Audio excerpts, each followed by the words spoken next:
Good day to all you fellow mates and adventurers. My name is Mordecai, and welcome to the Institute of Supernatural Arcane Affairs. I will be your narrator for today, where we analyse various RPG-related stories for potential considerations that can be applied to tabletop role-playing.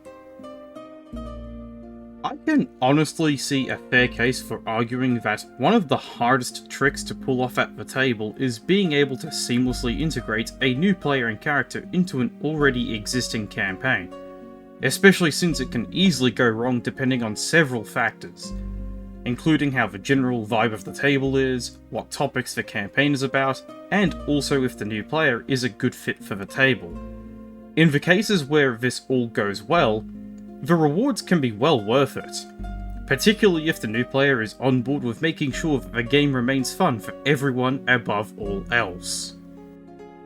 So, naturally, you can run into a situation where the new player, or perhaps multiple players being introduced, can cause complete havoc for the existing table, and in the worst case scenarios, even cause the collapse of the entire game. It is certainly a risk to consider when a group is actively looking to integrate a new player into the party. But what about when you have a potential player, unprompted, attempt to join a campaign on their own initiative? Such a player is what is commonly referred to as a Gatecrasher. So how does the Gatecrasher in today's story attempt to crash into a pre-existing campaign? Let's find out as we embark on another delve. Before we begin with today's story, if you like my content or want to support the channel, feel free to subscribe and leave a like on the video. It's free to do, and every bit of support is highly appreciated. Plus, you can always change your mind at a later date. For now, please enjoy. Let's delve into the often terrifying world of r/RPGHorrorStories. Today's narrative is titled Person Invites Themselves to Game, and is written by Reddit user Background History 428. Now, this story didn't really get to become a full-fledged horror novel, but it has all the makings of one, had I let it evolve. Instead, I was able to cut it short, so we're left with a sort of RPG horror short story.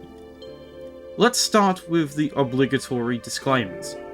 This is my first time writing here, and I'm not familiar with the format, so apologies in advance for any errors. Also, English is not my first language.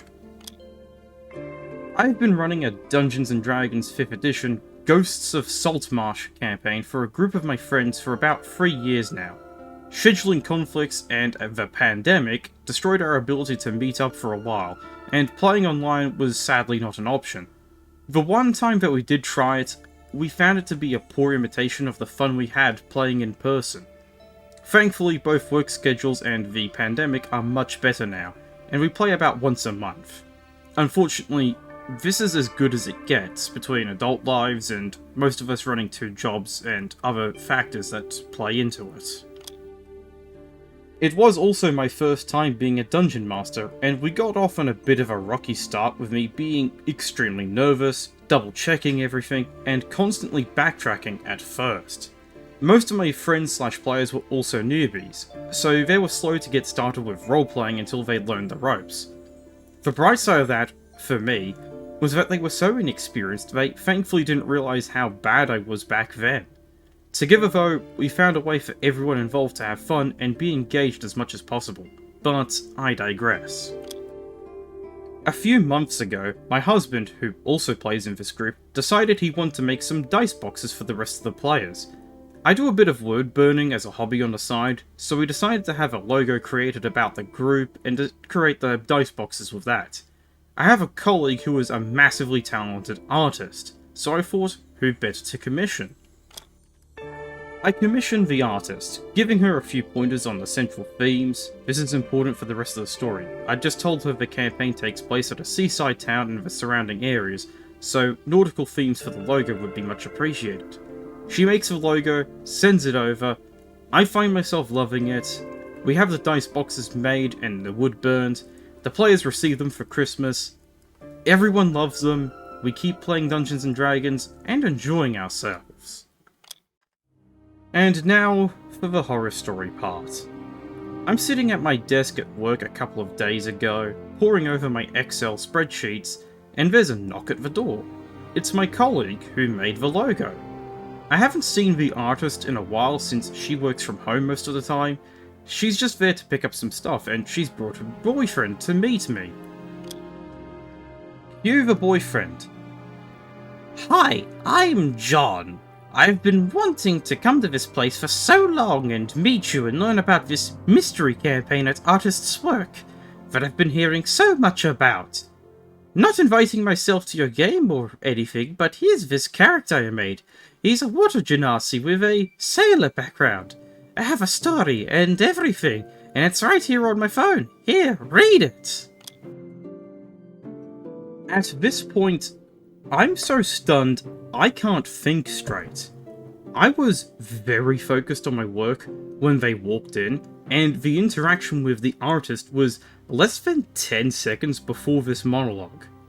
So after what can only be described as a whiplash, I just say I'd love to read it. He enthusiastically hands me his phone, and I skim through the text. I must have been, I want to say, in shock, even though it's so overdramatic. Then again, I have no explanation as to how to explain the fact that I remember nothing, not even what class the character was, out of this 2-page backstory that I was coerced to read whilst being watched? After a few silent, awkward seconds of me scrolling and skimming, I say the character looks really interesting, and the sailor background would really tie in with Saltmarsh, but did you like the character? You know I'm an actor and a voice actor as well, so that would really help me roleplay my character. Most of my players are shy roleplayers, and it's taken us a while to get here, with a lot of respect and effort from everyone at the table, consciously allowing others to take the spotlight and actively putting in the effort to roleplay. Now, this guy's energy, it's the complete opposite to what our game is. I've read enough RPG horror stories to be extremely wary who I play with, for many reasons. One of which being that the dynamic of this group is precious, and I want to protect it at all costs. I politely say that this group is not made up of co-workers, as he initially seemed to think, but a group of my friends. I also reiterate that the group is not actively looking for more players, since we already have 6 people at the table, but I might run a one-shot adventure for the colleagues, to which both he and artist would be more than welcome, and I'd be more than willing to play if he runs any games. I don't remember much from the rest of the interaction, but I do remember a lot of awkwardness and nervousness. Myself not exactly being a social flower either. I was doing my very best to not make them realise just how much I was taken aback, or make either of them feel unwelcome. Even though the guy came on really strong for a first time meeting, I'm guessing it's because he's younger, he looked to be in his mid-20s, and so excited to find a group. I did mean what I said about playing together, but I would not invite him to the existing campaign. Not that I would need to, as it seems he skipped that part entirely. The short version is that a guy learns from his girlfriend that some random people play Dungeons & Dragons. He makes a character sheet, writes a 2-page backstory, has the girlfriend introduce him to the Dungeon Master, and makes the Dungeon Master read the backstory in front of him in a desperate attempt to try to insert himself into the game. And that's where the story ends. I'll start my afterthoughts by saying that, with the full context of the group's disposition, the poster definitely made the right decision to not allow the potential Gatecrasher to partake in the campaign. Because even though it can be commendable to come up with a whole character in preparation for playing through a particular campaign, often the whole context of the table and group is essential for successful integration. And that's something that's not really accessible in isolation like what John was operating from. Plus, I get the distinct impression from how the party is described as a bit shy in terms of role-playing, and given how enthusiastic John was in proclaiming that he was an actor, and the aforementioned eagerness, that he would not have been a good fit for the table. We also have to consider how one should go about attempting to join a currently running campaign.